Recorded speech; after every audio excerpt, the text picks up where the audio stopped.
가족 간에 일어난 분쟁과 관련한 소송을 큰 축으로 나누면 이혼과 상속 소송이 있습니다. 물론 그 외에도 다양한 형태의 소송이 있지만 보통 가사소송이라고 하면 이 두 소송을 이야기하는 경우가 많죠. 그렇다면 이혼 소송과 상속 소송은 어떤 관계가 있을까요? 크게 두 개로 나누어 볼 수가 있는데요.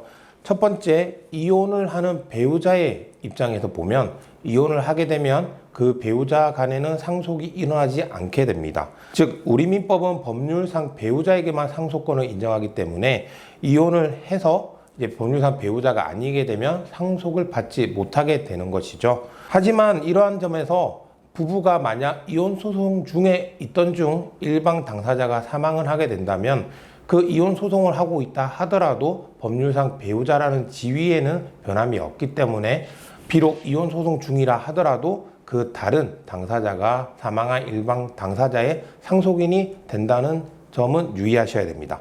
두 번째로 자녀들의 경우는 부모님이 이혼을 한다고 하더라도 상속에 있어 아무런 변화가 없습니다. 즉 이혼은 법률상 부부가 혼인관계가 파탄됨을 원인으로 서로의 혼인관계라는 신분관계를 정리하는 절차이며 상속은 피상속인의 사망을 원인으로 당연히 상속인에게 피상속인의 재산 등이 승계되는 것이므로 둘은 별개의 절차로 보시면 됩니다. 그러한 점에서 이혼을 한다 하더라도 부모, 자녀의 관계는 변하지 않으므로 상속과는 아무런 관련이 없는 것이죠. 가끔 의뢰인분들 중에 이혼 소송에서 일방이 자녀들에 대한 친권 및 양육권을 가져가게 되면 상속이 안 일어나는 것 아니냐라고 물어보시는 분이 계신데, 말씀드린 것과 같이 친권과 양육권은 사건 본인, 아이를 어떻게 잘 기르냐의 문제일 뿐 상속과 관련해서는 전혀 관계가 없습니다. 즉 이혼을 한다 하더라도 비록 아이를 기르지 않는 비양육친이라 하더라도 아이와 부모의 관계가 끊어지는 것이 아니기 때문에 상속은 이루어지고요. 극단적으로 이혼 이후 정말 그 자녀와 한 번도 만나지 않고 연락조차 하지 않은 상태에서 사망한다 하더라도 그 자녀는 사망한 부모에 대해서 상속을 받게 됩니다.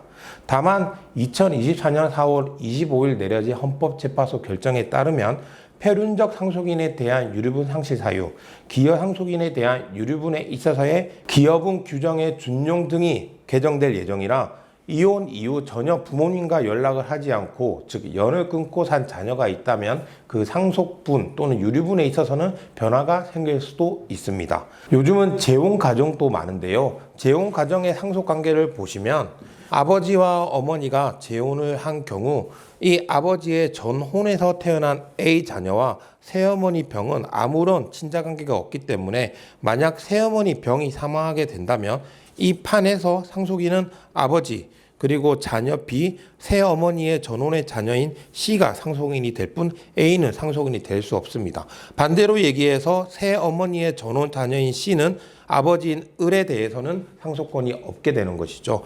만약 A가 새어머니 병에 상속을 받고 싶다고 한다면 새어머니 병이 이 A를 입양을 해야 됩니다. 그러나 이 입양 절차가 까다롭고 이거에 대해서 약간 어려움이 있으시다면 새어머니 병이 생전에 A에게 재산을 증여하거나 또는 유증이나 유언대용 신탁을 통하여 상속 설계를 하심으로써 상속과 같은 효과가 나타나도록 하여야 됩니다. 오늘은 이혼 및 재혼 가정의 상속에 대해서 알아봤는데요. 이와 관련하여 궁금한 점이 있으시다면 언제든 법무법인 율쌤을 찾아주시기 바랍니다. 감사합니다.